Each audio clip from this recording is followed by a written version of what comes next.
guys, magandang gabi po. Nandito po tayo kay kaibigan. Nandito si Shoto guys. Ipinatawag po tayo kasi mayroon po siyang sasabihin sa lahat, no? Kaibigan, Shoto, maayong gabi.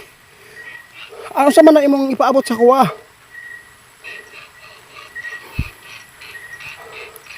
Sabi po niya guys, ipaabot po daw natin guys, no? Hindi po talaga na gusto namin na maipabot ito. Pagka sabihin po niyo na naapektuhan tayo sa mga tao na nananakit po ng pananalita sa atin. Kaya nandito po tayo guys. Ipaabot ni kaibigan na sa atin na sa lahat po na makapanood nito guys, no? Sa totoo lang, yung pakay po namin dito hindi po magpasikat, magpa-viral.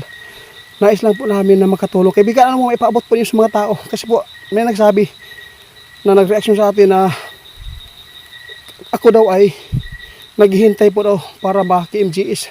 Ano po masasabi mo? Sabi po ni kaibigan, guys, no? Wala po kaming balak na ganyan, no?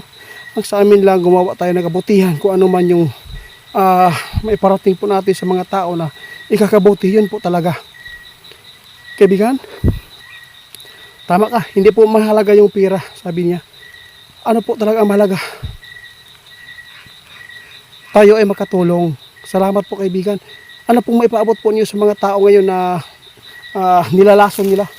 Kasi po, ginawa ko na yung pag-vlog para daw ay mapunta ako sa KMGS. Ano pong maipaabot po niyo dyan? Tama po yung sinabi ni kaibigan Shoto guys, no? Kami seryoso po kaming tumulong sa mga tao, no? Ginamit, ang dami po nagsabi, ginamit ko lang si kaibigan Dwinding Linyo kasi po para daw ma-viral ako, makilala sa social media. Hindi po. At saka kaibigan, at saka mayroon nagsabi, yung mga Dwinding po daw ay nagbibigay po daw ng salot. Sabi po niya guys, masakit po talaga yan kung sila po ay kung ganun po yung ano nila, kung gawain. Pero may sinabi po siya, lahat po ng mga dwindi pareho yapon og tao. May tao na mga toxic, mayroon din mga dwindi na mga toxic, di ba? Yun lang po. Kaya sabi mo kaibigan, hindi po kayo nasasaktan kung ano mang sinasabi ng mga tao kasi po noon na kami po ang nauna kasi kami po yung nakakaalam. Huli lang po tayo.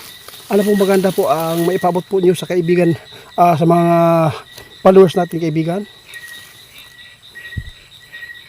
Sabi po ni kaibigan Shoto guys, sa lahat po ng nakarinig po sa mga baser na di maganda pag nagsasalita po tungkol po sa amin, sila po yung mga taong gustong magpasikat.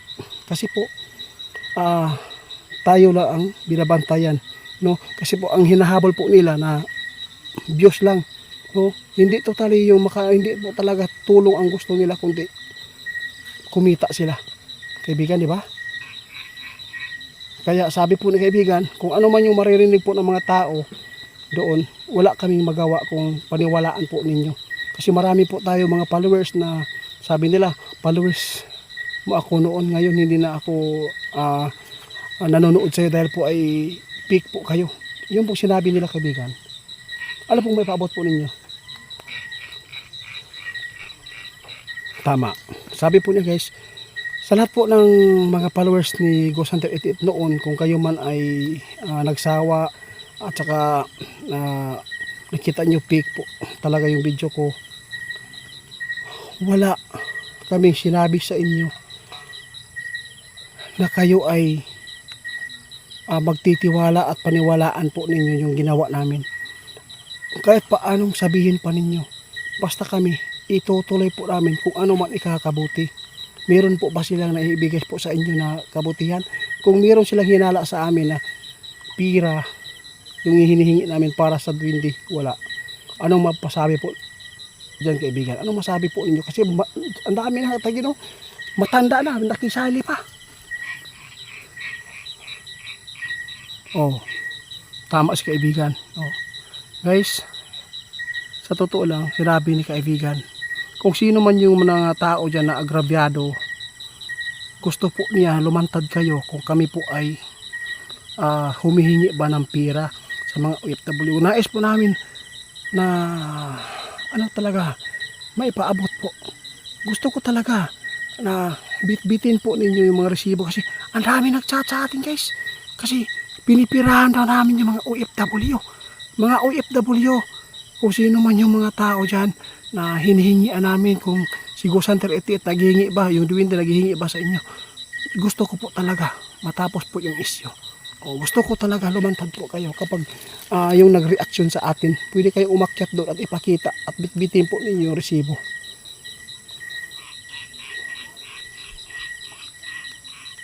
Sabi po ni kaibigan, itiit, masakit talaga pag ganyan.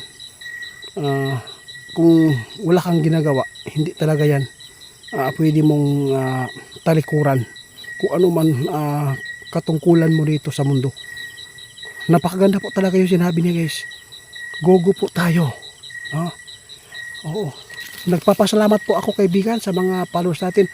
Sir Wilbert Lagare, mega love shout out po sa inyo. At saka si Sir Joey. Salamat Ma'am Joanne TY. Salamat po sa inyong suporta. Ma'am Kiss TV. At saka si John Digia. Sa lahat po ng hindi ko mababasa. At saka si Ma'am Marivic Traveler. At saka si Ma'am RMB. Mega love shout out. Ate Reka Jin Mamuto. Salamat po sa inyo ti. At saka si Ate Blue Maris, mega love shout out po. Sa lahat ng hindi ko mababasa, pwede kayong mag sa akin mag-chat para mabasa natin. Kaibigan, i-shoot out mo yung iba na hindi ko nababasa.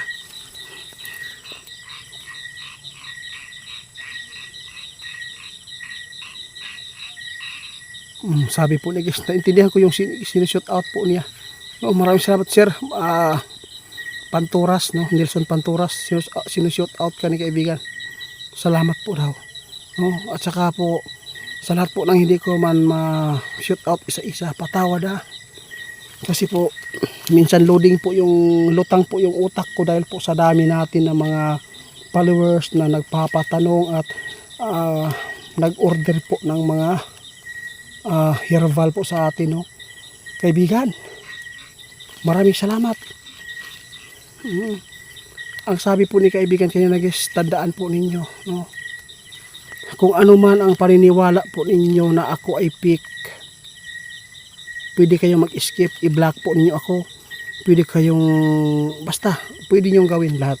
Wala po kaming sinasakal po dito sa video namin, no? Kung sa lahat po ng mga followers ko nagmamahal po ng tunay, kung tunay, no, ipagdasal ko po kayo na sana gabayan po kayo ng Diyos. Lahat po tayo dito sa mundo, kanya-kanya po ng mga kasalanan. Kung meron tayong kasalanan, pwede po natin yan ihingi po sa Panginoon. Sa lahat po ng hindi pan sinuwerte sa buhay, huwag po kayo mawalan ng pag-asa, no? Kasi yung Panginoon, no, minsan po ay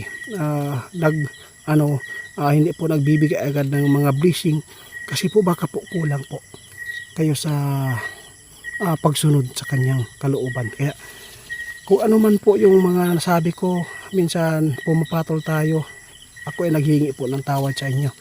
Guys, hindi natin alam yung buhay ng tao, hindi po natin alam kung si Go Center 88 po ba ay patuloy po ninyong makikita dito sa social media.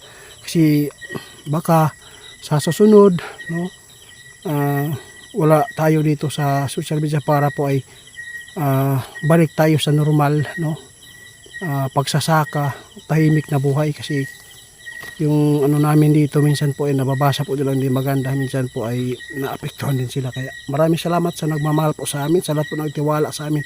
I love you guys.